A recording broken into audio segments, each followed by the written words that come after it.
Voda. Vrednosti vode se zavemo šele, ko se ta v vodnjaku počasi izsuši. Voda je snovna. Na Zemlji se edina dogaja v 3 agregatnih stanjih. Odvisno od tega, koliko energije merjene v toploti pridobiva iz svojega okolja.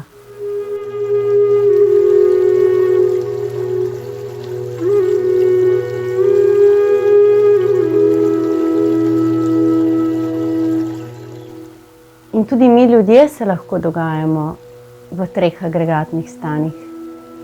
Seveda se s tem ne spreminja naše fizično telo. Spreminja pa se naš notranji svet. Lahko smo led.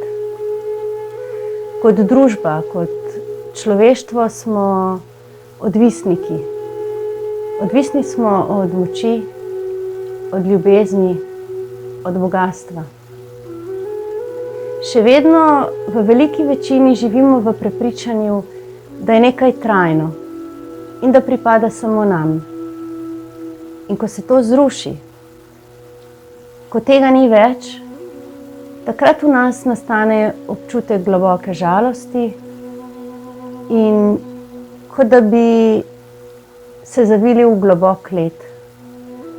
Za okolico smo nedostopni in nesprejemljivi. Takrat nimamo moči, da bi se branili. Takrat samo smo.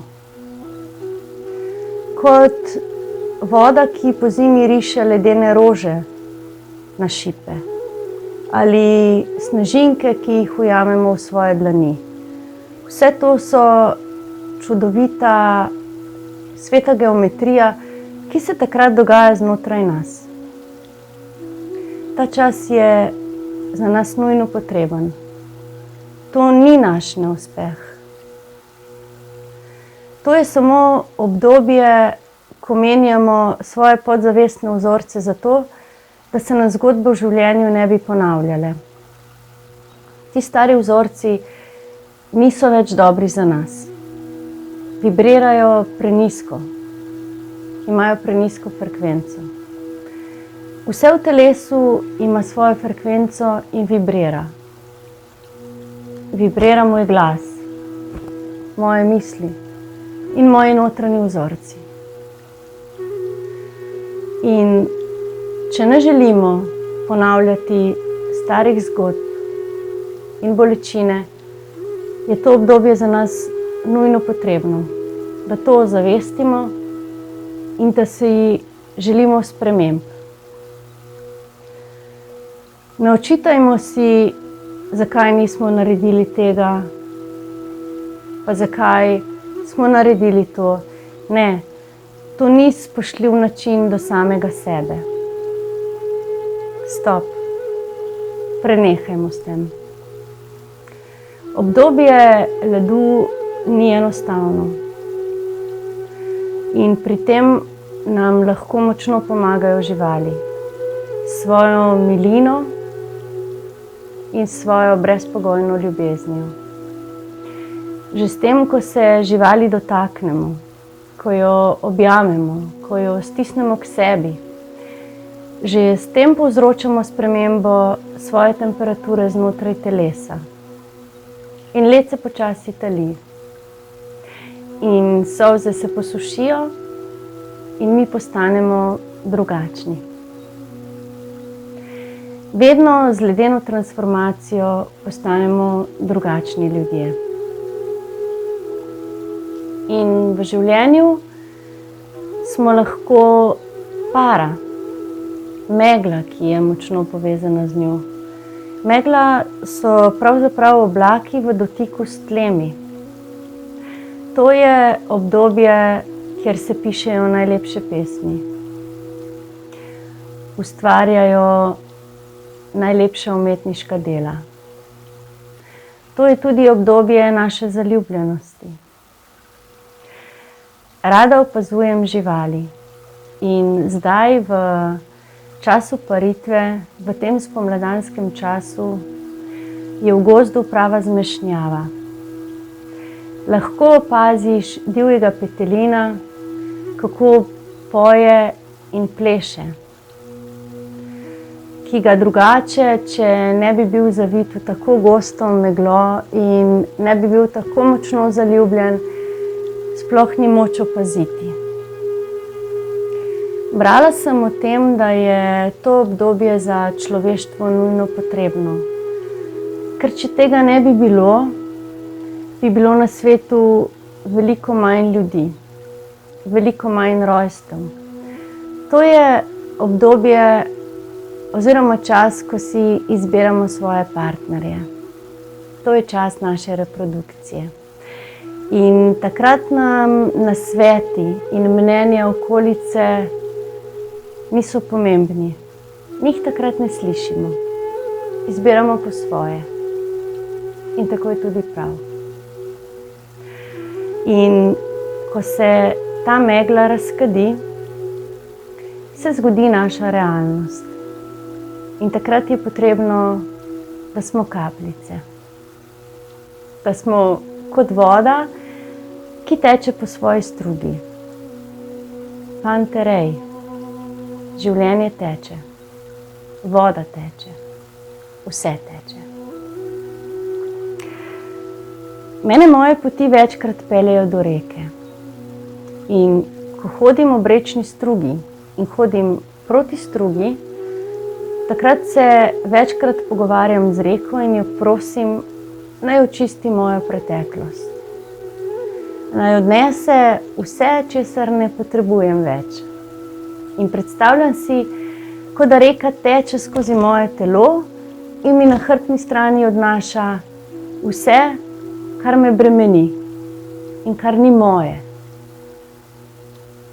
In ko hodim ob rečnem toku, takrat pa reko prosim, naj skupaj s tokom odnese mojo prihodnost, moje želje, moje resnično srčne stvari in naj jih skupaj s tokom umesti v čas in prostor, ko bom jaz nanje pripravljena.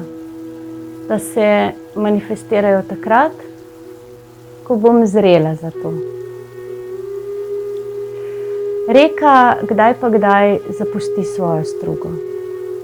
In tudi mi, ljudje, včasih zapustimo svojo pot. Skrenemo svoje poti. In nič ni narobe s tem. Saj se vedno vrnemo. In ko tako opazujem reko, se mi zdi, da je gladina reke mirna. Da je reka mirna. Ko pa s svojimi bosimi nogami stopim v njo, pa čutim, da na dnu premetava kamenčke. In tako tudi mi ljudje znotraj sebe premetujemo svoja čustva. Čeprav se nas zunaj zdimo popolnoma mirni. Okolica nas dojema take, kot da se znotraj nas ne bi dogajalo popolnoma ničesar.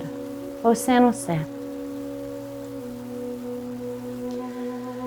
In reka včasih teče po sončni strani, struga teče po soncu. Potem pa zavije v senco, odvisno od lege in letnega časa. Življenje v reki, ki je obsijana s soncem, se dogaja drugače kot življenje v reki, ki teče po senčni strani. Živali se tam obnašajo drugače, rastlinje je tam drugačno. In tudi mi, ko hodimo v svoji senci, ne trudimo se biti sončni. Zakaj bi se? Takrat smo mi v senci. In prav je tako. In potem se spet obrnemo proti soncu. In naše življenje se spremeni. Bodi voda, prijatelj. Bodi voda. To so besede velikega človeka. S tem, ko reče, bodi kot voda, In če te nalijejo v kozarec, bodi kozarec. In če te natočijo v steklenico, bodi steklenica. S tem vse nas poziva, naj bomo pretočni, naj ne postanemo mlaka. Mlaka je ekosistem, ki je primeren za določeno živalsko vrsto in za določene rastline. To ni stanje, ki je primerno za človeka.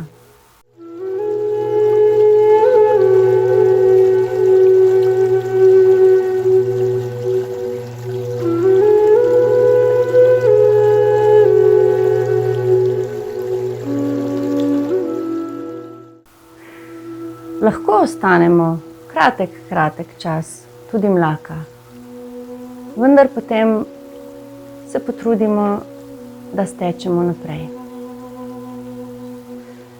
Bodimo kot voda in življenje nam bo hvaležno.